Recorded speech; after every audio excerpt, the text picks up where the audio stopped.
नमस्कार विद्यार्थी मित्रांनो, डबल अकॅडमीच्या ई प्लॅटफॉर्मवरती तुमचं सगळ्यांचं स्वागत आहे. तर आज या व्हिडिओच्या माध्यमातून आपण पाहणार आहोत GNMसाठी कोणत्या गोष्टी गरजेच्या आहेत, एक बेसिक डिफरन्स ANM आणि GNMमध्ये काय असतं. ओके, चला बघूयात. त्याआधी आपल्या अकॅडमीमध्ये नवीन बॅचेस सुरू झालेले आहेत. या नवीन बॅचेस लाईव्ह प्लस रेकॉर्डेड फॉर्मॅटमध्ये असणार आहे, ज्याच्यामध्ये अंगणवाडी सुपरवायझर, ANM GNM आहे, CDPO, MPW lab technician assistant आहे, FDA टेट आहे आणि याच्यामध्ये फार्मसीच्या पण बॅचेस अवेलेबल आहेत. नवीन सिलेबसनुसार या बॅचेस अवेलेबल आहेत. तुम्ही बघताय यांची ही एक नॉर्मल फीस जी एक फिक्स फी आहे, त्याचबरोबर आपण जे स्टुडंट्सला अवेलेबल करून देतोय ते डिस्काउंटेड फीजमध्ये बॅचेस अवेलेबल करून देतोय स्टुडंट्सला. यामध्ये रेग्युलर लेक्चर्स होणार आहेत आणि त्याचबरोबर प्रॅक्टिससाठी आपण स्टुडंट्सला MCQs देणार आहोत आणि कशा प्रकारे सॉल्व्ह करायचे आहेत PYQs बद्दल पण या आपण स्टुडंट्सला सांगणार आहोत. जर तुम्हाला या बॅचेस बद्दल अधिक माहिती हवी असेल तर तुम्ही या नंबरवरती संपर्क करू शकतात आणि अधिक माहिती घेऊ शकता. इथे पाहताय GNM बद्दल एलिजिबिलिटी क्रायटेरिया काय. एकतर तुमचं क्लास 12+2 म्हणजे 10+2 12th स्टँडर्ड झालेलं पाहिजे. कशामध्ये? सायन्स फील्डमध्ये हे झालेलं हवं. GNM साठी जे मिनिमम एज ग्रुप आहे ते आहे 17 इयर्स, मॅक्झिमम आहे 35 इयर्स. ओके, आणि तुम्ही बघता इथे जे काही GNM साठी ऍडमिशन्स घेणार आहेत किंवा GNM चा कोर्स करायचा आहे त्यासाठी इंग्लिश हा कंपल्सरी सब्जेक्ट असायला हवा. आणि तेच जर तुम्ही ANMच्या याच्यामध्ये बघितलं तर त्याच्यामध्ये इंग्लिश हा कंपल्सरी नाही. या केसमध्ये इंग्लिश हा कंपल्सरी सब्जेक्ट पाहिजे आणि तुम्ही ऍटलिस्ट 40% सिक्युअर केले पाहिजे तुमच्या 12th स्टँडर्डमध्ये.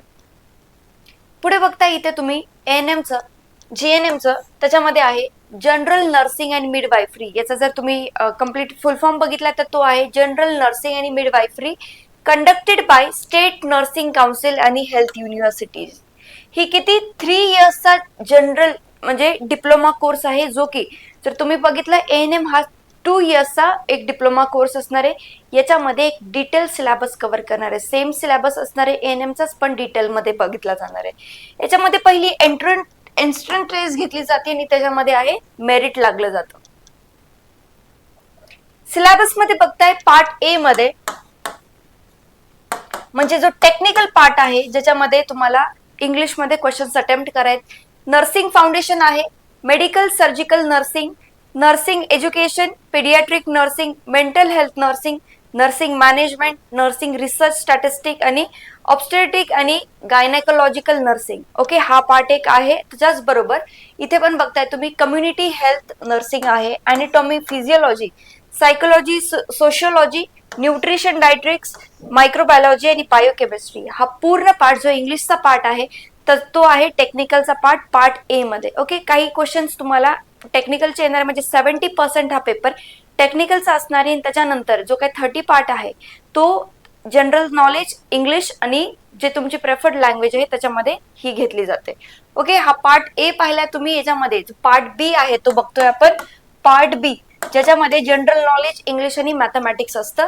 ग्रामर मध्ये आहे tenses, voices, prepositions, synonyms, antonyms, sentence correction, comprehension ज्याच्यामध्ये पॅसेज दिले जातील आणि पॅसेज बेस्ड तुम्हाला क्वेश्चन्स इथे सांगायचे आहेत. वोकॅब्युलरी आणि एरर स्पॉटिंग पण आहे याच्यामध्ये. जनरल नॉलेज आणि ऍप्टिट्यूड मध्ये बघा current affairs, health related current affairs याच्यामध्ये विचारलं जाईल. बेसिक कॉम्प्युटर नॉलेज, कॉम्प्युटर्स बद्दल तुम्हाला बेसिक माहिती पाहिजे, वर्ड, मायक्रोसॉफ्ट, पॉवर पॉइंट माहिती पाहिजे. ठीक आहे. लॉजिकल रिझनिंग, सिंपल मॅथमॅटिक्स ज्याच्यामध्ये पर्सेंटेज, रेशो, ऍव्हरेज आणि हे अशा बाकीच्या सर्व गोष्टी ज्या सिंपल आहेत, एक 12th स्टँडर्ड 10th स्टँडर्ड पर्यंतच्या मॅथमॅटिक्सच्या विचारल्या जाऊ शकतात. इंडियन हेल्थ प्रोग्राम जे कोणत्या स्कीम्स आहेत गव्हर्नमेंटच्या, रिसेंट गव्हर्नमेंट स्कीम्स याच्यामध्ये विचारल्या जाऊ शकतात. पुढे बघताय तुम्ही ANM आणि GNMचा सिलेबस जो तुम्ही बघितला.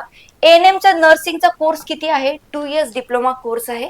Nursing programme which includes 6 month internship. Okay, 2 वर्षाचा कोर्स आहे, त्याच्यामध्ये 6 मंथची इंटर्नशिप आहे. Syllabus covers the concept of nursing, first aid, nursing specialisation in brief. पुढे बघा GNMचा आहे तो आहे 3.5 years diploma course which include 6 month internship. याच्यामध्ये syllabus the same as topics of GNM. ANM सारखे सेम टॉपिक्स असतात पण एक गोष्ट हे मच डेप्थ मध्ये ओके, याच्यामध्ये डेप्थ जास्त असणार आहे. तर तुम्हाला जर हे कन्फ्युजन असेल ANM आणि GNM सारखं आहे, तर बऱ्याच प्रमाणामध्ये ते डिफरन्शिएट पण केलं जातं. ANM हे मोस्टली मराठीमध्ये केलं जाते आणि GNM हे आपल्या इंग्लिश लँग्वेजमध्ये केलं जातं. आपल्या अकॅडमीमध्ये नवीन बॅचेस सुरू झालेले आहेत, जे आपण याच्यामध्ये इंग्लिशमध्ये स्टुडंट्सला GNMचा कोर्स अवेलेबल करून देतोय. जर तुम्हाला या एक्झामचं प्रिपरेशन करायचं असेल तर तुम्ही याच्यामध्ये एनरोल नक्की करू शकतात, ज्याच्यामध्ये इन डेप्थ आपण हा सिलेबस कव्हर करणार आहोत आणि स्टुडंट्सला प्रत्येक हेल्प प्रोव्हाइड करणार आहोत, ज्याच्यामध्ये तुमचे MCQ सॉल्विंग असेल, त्यांचं PYQs आणि त्यांना बाकीचं गायडन्स हे अवेलेबल करून देणार असो. जर तुम्ही या एक्झामसाठी इंटरेस्टेड असाल तर नक्की याबद्दल तुम्ही विचार करा. जर या बॅचमध्ये जर तुम्हाला एनरोल करायचं असेल तर इन्क्वायरी नंबरवरती तुम्ही कॉन्टॅक्ट करू शकता. या प्लॅटफॉर्मवरती तुम्ही नवीन असाल तर सबस्क्राईब करा. व्हिडिओ आवडला असेल तर नक्की लाईक करा. थँक्यू.